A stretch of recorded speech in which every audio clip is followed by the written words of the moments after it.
Assalamualaikum teman-teman, ketemu lagi bersama saya Kirdi dalam channel Kirdi Doang.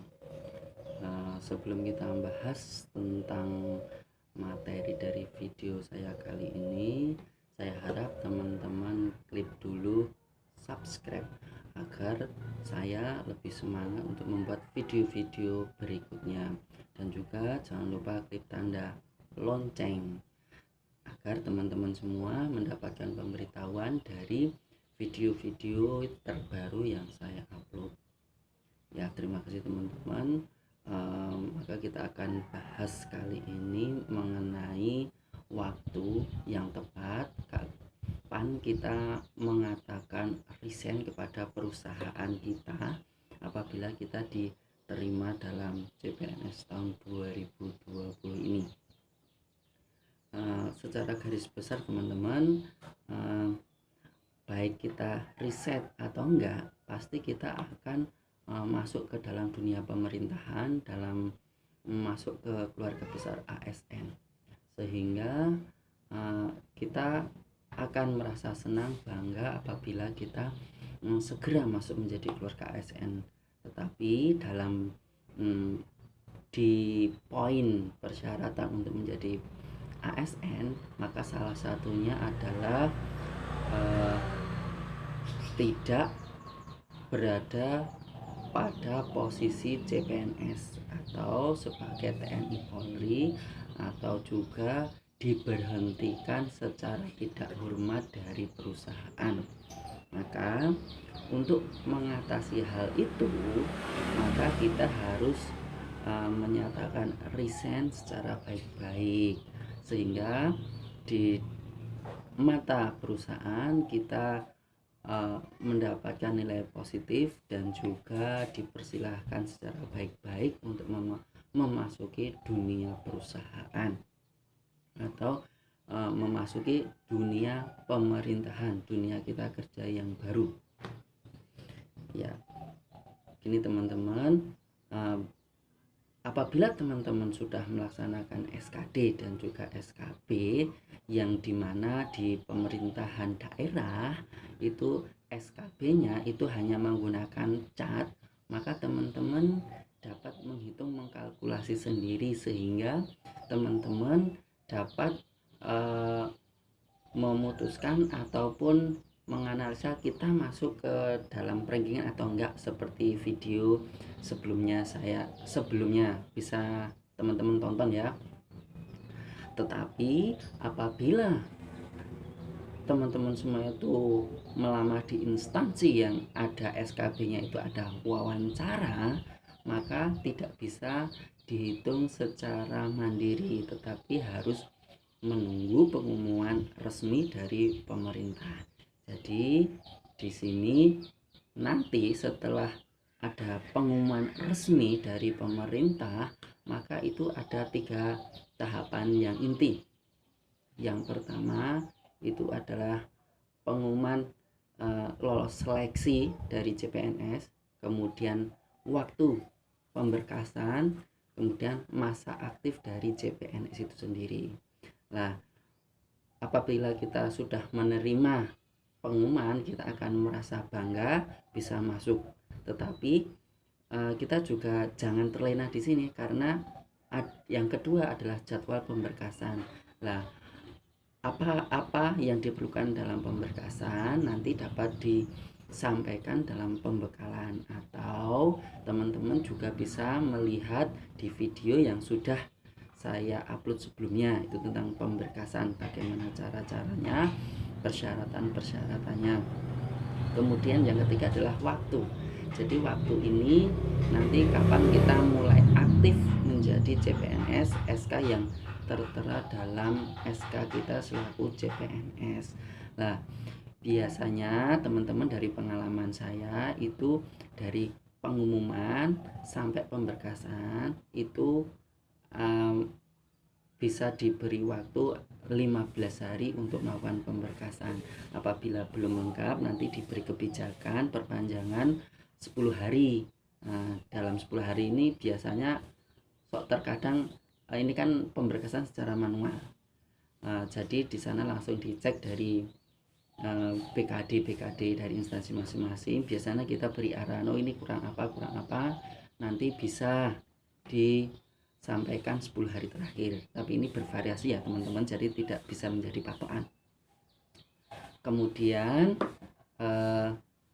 setelah itu nanti ada waktu kapan kita aktif menjadi CPNS yang tertera dalam SK CPNS, nanti disampaikan pada saat pembekalan. Nah, yang pertanyaannya, kapan waktu yang tepat kita menyatakan resign dari perusahaan kita?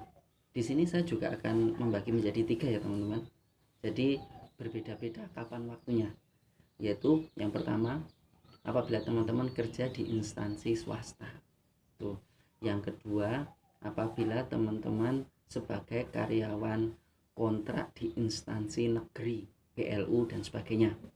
Yang ketiga itu teman-teman sebagai tenaga honorer, ya, sebagai tenaga honorer itu harian lepas atau istilah lainnya. Kita lihat ke bagian yang pertama dulu adalah apabila teman-teman bekerja di instansi swasta, itu kita resign apabila sudah mendapatkan pengumuman secara resmi dari pemerintah tentang penerimaan CPNS. Ini kita sudah bisa mulai untuk resign, karena kita akan disibukkan melalui pemberkasan, kemudian kita akan pembekalan, kita akan ke mondar-mandir ke BKD nih.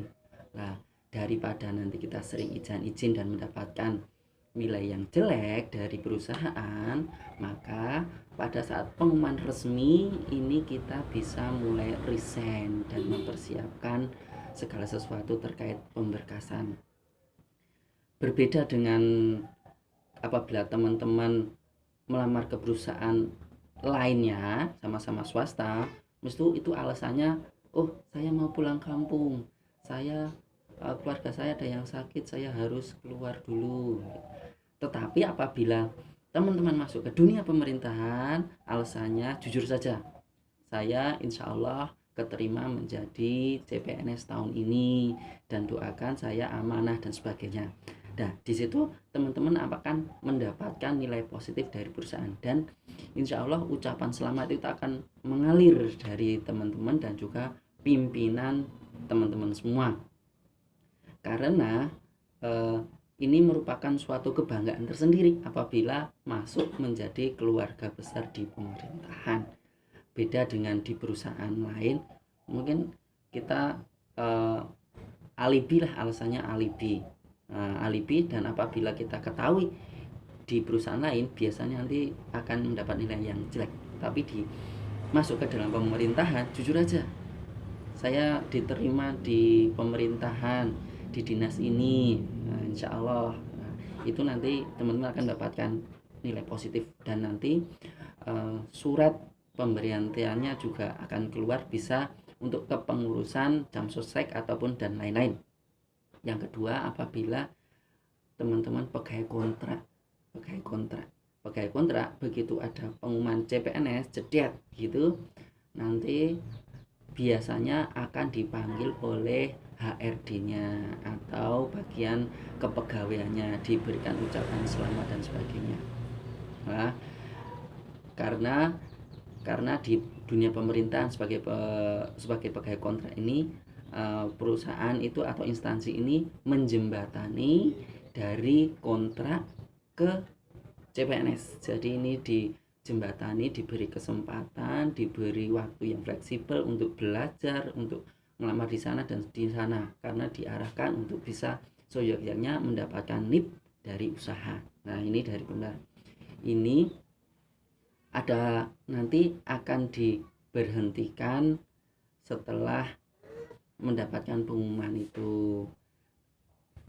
Jadi nanti dari perusahaan atau instansi akan memberikan kebijakan, yaitu memberhentikan sementara sampai dia mendapatkan penempatan SK CPNS. Jadi ini tidak perlu resign. Jadi ini nanti sudah otomatis, tapi sesuai juga dengan kebijakan dari instansi. bisa juga. Terus yang ketiga itu adalah tenaga honorer. Honorer atau enggak di WB, istilahnya WB, zaman dulu WB, kalau sekarang honorer. Ini bisa tetap bekerja selama mendapati pengumuman, pemberkasan, sampai kapannya nanti dia mendapatkan SK CPNS.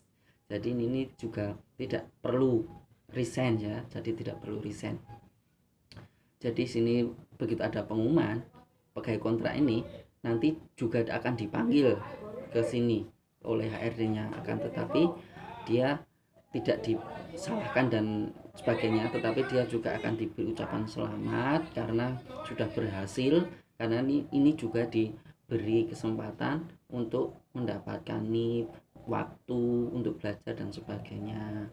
Nah ini nanti kalau mau pemberkasan bisa izin ke atasannya, mau pemberkasan izin dulu sampai dia mendapatkan SK yang benar-benar, jadi tidak perlu keluar juga enggak apa-apa gitu. Kemudian jadi kita udah karyawan swasta, pegawai kontrak, dan juga honorer.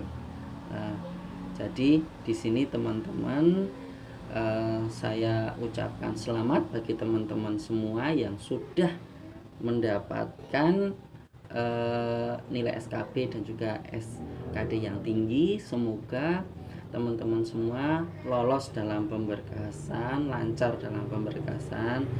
Dan ingat teman-teman, pesan saya, menjadi PNS bukanlah suatu warisan. Jadi teman-teman dapat melihat video-video saya sebelumnya. Terima kasih telah menonton. Wassalamualaikum warahmatullahi wabarakatuh.